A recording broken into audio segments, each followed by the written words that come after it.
Good morning. Thank you for joining me for this live streaming of soul readings.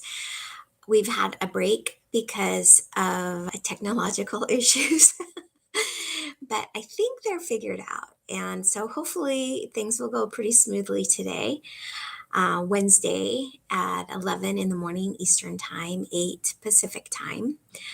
Um, If you have any questions for Michael or any of the archangels, just pipe up. um, so it seems like it's a time of big transition for me and for, I think, all of us, for each person as an individual, and also for our country, for our world, for our cosmos. It's a time where I think we're really being asked to step up and to become our better selves and to invite transformation. And that when we fight against it, that's when we have troubles. That's when we have dissonance. But when we can invite it in and just allow it to do its work, then I think things become easier. And so that's my prayer for us today and always. I see a couple people are here, but no one's asking questions yet. Um, I wanted to mention that in the past we had some conversations with Michael about difficult roommate situations, and I've done more meditation on that. And Spirit has given me some guidance on how to how to analyze that and so that we can move forward differently. And I'm going to put that up for everyone to see. But basically the idea is that what Spirit said we need to do is to do an inventory of all the kind of broken contracts that we have experienced and been involved in. So we have to try to do it chronologically, starting from now going backwards. And we have to, identify what the contract or the situation was, and how it was turned out differently than we anticipated. And then we also have to go through and kind of analyze it and say, before I signed up for this contract, what were the signs that I was given that this may not be a good thing for me? And Spirit said we'll always be given signs. So the signs are going to be either a helper, somebody's going to say, are you sure? There'll be something like that. Somebody kind of giving us a heads up that maybe this isn't a good idea. There will also be like intuitive hits that will be like, not right. There can also be physical signs and signals from our body that we can feel nervous, we can feel apprehension, we can feel tightening of our stomach, we can feel like we're holding our breath. A lot of different sympathetic autonomic input can be given to us and then we can interpret that to mean maybe this isn't the best thing. Spirit said it's really important to go through this process of taking an inventory of those previous contracts that have been broken and been really difficult for us to manage. Because once we can go through and we can identify the guidance that we were given before entering into that contract, and then what we're doing is like we're rewriting our scripts, and we're rewriting them on a cellular level so that the template for the types of contracts that we enter into becomes changed. And that we're kind of given like a 911 alert for these like dangerous or contracts, or these contracts that don't pan out the way that they're supposed to. And what Spirit is saying is that with these contracts that are not upheld in the way that they're agreed to originally, and become complicated, dangerous, or hurtful for us, what happens when we do the inventory and really understand the clues that we missed is that that is then written into the cell danger response on a cellular level in our body. And so and so, in the scientific literature, the cell danger response is written about dangers in the environment, like physical dangers in the environment, that things that we should avoid, a pollution or whatever. But it's also for relationships that we should avoid entering into. And so all of these relationships that are hurtful or harmful have like a code, a branding on them that the cell will be able to identify and will be able to say, no way, 911, don't get close to that one. And will just redirect us away from that. And then as we become more expert in this realm, what will happen is that we won't even have a tendency to go towards those contracts that are hurtful. And so this is a process that I will write up the instructions that Spirit gave for how to rewire this in our bodies.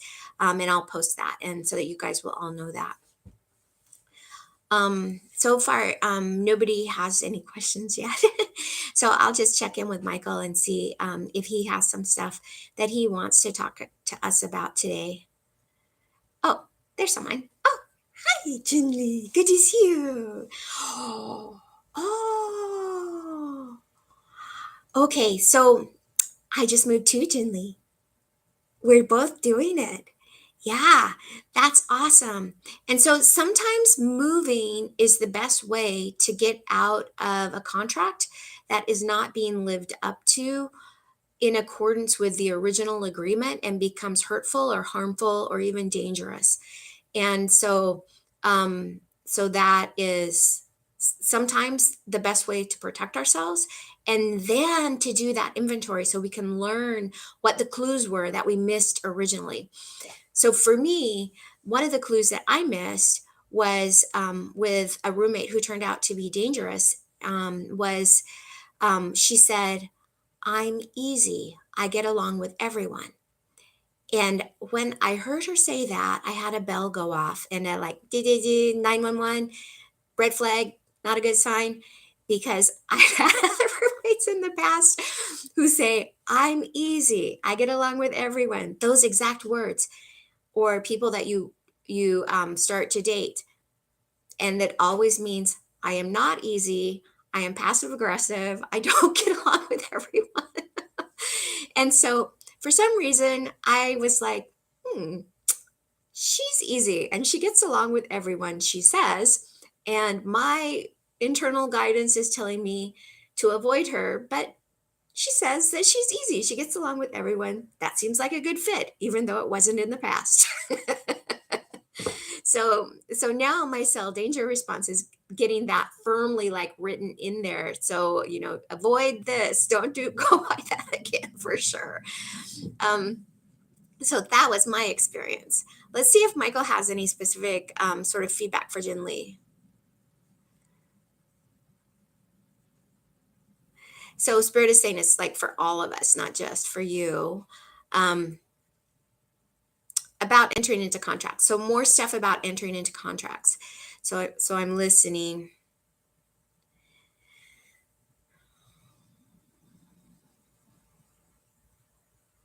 Okay. And so what Michael is saying is that we're kind of like making a bigger deal out of this than it should be. And he's saying that we need to trust ourselves more, that we have all the hard wiring to know this stuff, and that the real problem is that we're not trusting the guidance that we already have available to us.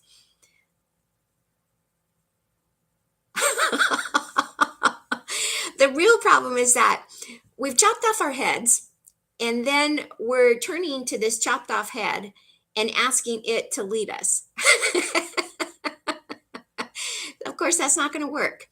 And so what we need to do is to put our head back on our bodies and to reintegrate that with our bodies so that we have this like symphony of information that comes in instead of giving like the analytical brain dominance. This is a time where the analytical brain should not be dominant. The analytical brain is like part of the chorus. And we really need to learn to know, to recognize the voice of spirit as it comes in and informs us. We need to recognize our own internal voices that tell us the best way to move forward. And we need to know the signs our body gives us, the primitive animal signs that our body gives us when we are heading towards disaster. Those are the three things. Those are the three things. So put our head back on our body, rewire it in, stop giving the analytical, intellectual mind dominance, and just let it be part of the chorus. So spirit is saying we already have it all. We just have to trust it. So how do we come to a place of trusting those signals, trusting those signs, trusting the voice that's already there telling us, giving us guidance, telling us how to move forward? How do we develop that trust? So Michael's is like, this, I'm not telling you anything new. It's what I always say. It's practice. You have to practice this. And so it doesn't take a nightmare to practice this. What it takes is just like checking in every day.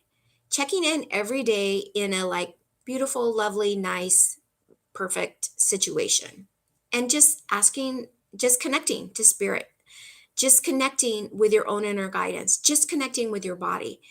And if we do that on a regular basis, we will know and hear and understand those voices, those signs, those signals, and we won't be caught off guard. We will be prepared, and we will be able to avoid the disaster before we get involved in it. So practice is what it takes. uh, yeah, and so I mean, I think it's just that we all have the same questions. So Jinli is saying, well, I was going to ask this question like that. And so, well, yeah, because these are the questions, right? Like we've talked about before, the human soul. Like these are the questions we all ask. These are situations of the human condition, so that we're all like growing, learning, evolving together. Isn't that awesome? Yeah. So anything else we need to know about this, Michael? So Michael is coming back to that idea of we need to have more fun. So part of the problem is that what Michael is saying is that he's saying the word deranged. We become deranged when we become too serious, when we don't have enough fun. So having fun is what allows us to integrate. Having fun is what allows us to feel. It allows us to hear the voices of spirit, ourselves, our body, to understand them and to trust them. And so, I mean, what kind of a prescription is that, right? How awesome. Our prescription is to have more fun, to stop being so serious. So the seriousness comes because like we're stuck up in that analytical intellectual brain. We're trying to like figure things out. So the idea that Michael is saying is that, stop trying to figure things out, have more fun, because that's actually how you come to a deeper understanding and knowing. So remember that, the process that spirit says that we go through is incorrect perception, which is like for roommates, for instance. So entering into a new living situation, a contract that doesn't pan out well, that original issue that we had was incorrect perception of the contract or of the person or what have you. And then we move to correct perception, which is maybe will spirit says we'll be able to smell these bad connections a mile away. So maybe correct perception is smelling them a mile away. And then the third phase that we go through is knowing, and that's the time that we don't even get close to the sniff. We can't sniff it because we're too far away. Because we already have this knowing, we have this big sensor in our body, we have this field that's like not interested. And so we just move, towards other types of relationships that are edifying and lift us up, and we lift up the other people. Okay, so there's this I so Jinli is talking about struggling to feel that they deserve the goals that they've set up. And so this idea of merit, right? And so this is I know this lecture, this is like an awesome lecture. Okay, so we'll we'll sit back and listen to Michael, because he like, this is a really good one for the human condition. Why? This is something that all of us struggle with. Am I meritorious? Do I deserve good things in my life. So we're going to turn it over to Michael. And so like he's almost like he feels like he's like hammering in these messages. Like it's not he's not saying it in a mean way, but he's like this is part of the human condition, this sense that we need to be meritorious in order to have good things. And so what he's saying is that that's the wrong way to think about it. That's totally the wrong way to think about it. That because that's a way of thinking that's based on separation. That way of thinking is based on separation, and separation is not real. It's not like a true thing. It's not an accurate way of perceiving what's going on. And he's saying you are connected to everything. And so of course this connection is not based on merit. It's not, you don't have to be meritorious to to have this connection to everything. It's just the way it is, right? Because it's what in the seventh chakra we are connected to everything. Everything is connected to us, all one. There is no two in the seventh chakra. And so the idea that we're meritorious of anything is misplaced. It's an apprehension. So it's not only like we're meritorious of good, it's also that there's not the idea like we're meritorious of bad. Like there's no if then. There's no like um cost benefit. Like there's it's just this it's this connection, it's this web, right, that we're connected to everything. And so it's not like there's punishment and it's not like there's reward. So those are like old ways of thinking about things. Punishment and reward are old ways of thinking about things that are really not accurate in the field. That's not really the way that the field is set up. That's like a temporary measure to help us kind of approximate the way things are actually set up. But what we're moving to now is like away from these temporary kind of like I would say explanatory models and into like really working the way things are set up. So really living in the actual model, really living in the actual way things are instead of like trying to work the explanatory model, which is an approximation, if you follow what I mean. So, in the way things are, we're connected to everything. There is no reward, there is no punishment. So, it's like in the Bible, it said, the rain falls on the just and the unjust. And so that's the like the seventh chakra, right? It's just that things happen. It's not good, it's not bad. It's just stuff happens in life.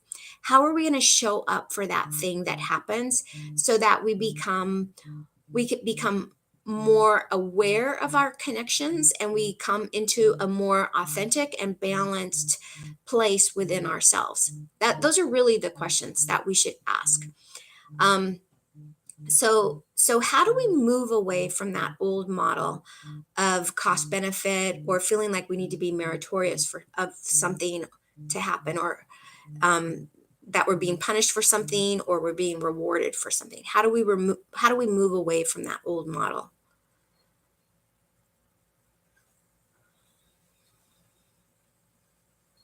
How do we move away from that old model? Okay, so it's coming back to trust. We're so afraid of trusting. We're so afraid of trusting that we would rather stay with the approximation of truth rather than live in the truth. We're so afraid of trusting because to trust means that you allow yourself to be held. To trust means you allow yourself to be seen. To trust means you allow yourself to be vulnerable. And we're afraid that we're unable to discern who is trustworthy and that we will place our trust in the wrong person, entity, what have you, and we will be taken advantage of. That's the issue. And so what Michael is saying is trust me. I am trustworthy. Let me be the one you experiment with. Trust me. Trust me. So Michael is saying don't develop trust Don't practice trust with other people or other things or other, you know, entities or situations. Go directly to him because he's trustworthy. And in my experience, he is. He will never, ever, ever let you down. He will never betray you. He will never be two faced. And so, the first way to begin coming into the authentic way the universe runs is to allow yourself to be held by Michael. And it's not even that. That's not the right words because you already are being held by him. But it's more like to acknowledge that you are already being held. You are already cared for. You are already seen and loved. You are already cared for in your most vulnerable state, just as you are. That's already happening. Michael is already doing that. And so the only step that you have to take is to recognize that, to acknowledge that it's been happening all along. It has been happening all along, and you haven't seen it. It's time that we see it. That's how we develop trust, acknowledging what has already been there, what is already true and ongoing. Acknowledge that, accept that as reality. And that allows us to accept that we are now living in the seventh chakra where all is one. There is no two. There is no reward. There is no punishment. There is only complete and comprehensive connection. Trust.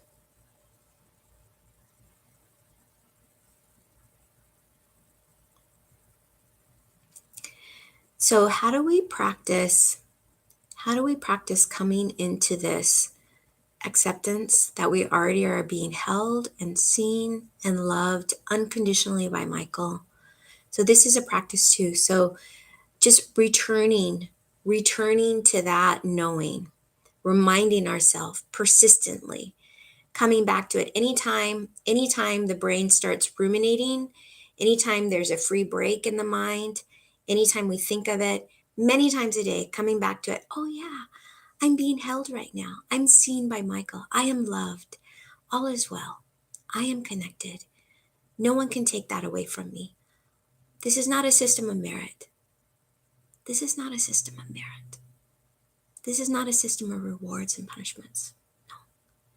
This is a system of connection. We are connected to all that is. There will be good things that happen. There will be bad things that happen.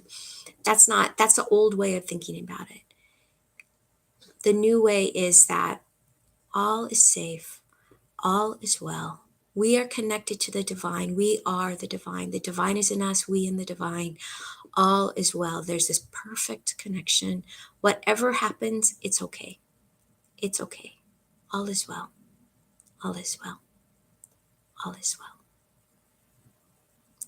Thank you for joining me today in this soul reading. We'll see you on Friday at 8 p.m. Eastern Time, 5 p.m. Pacific Time.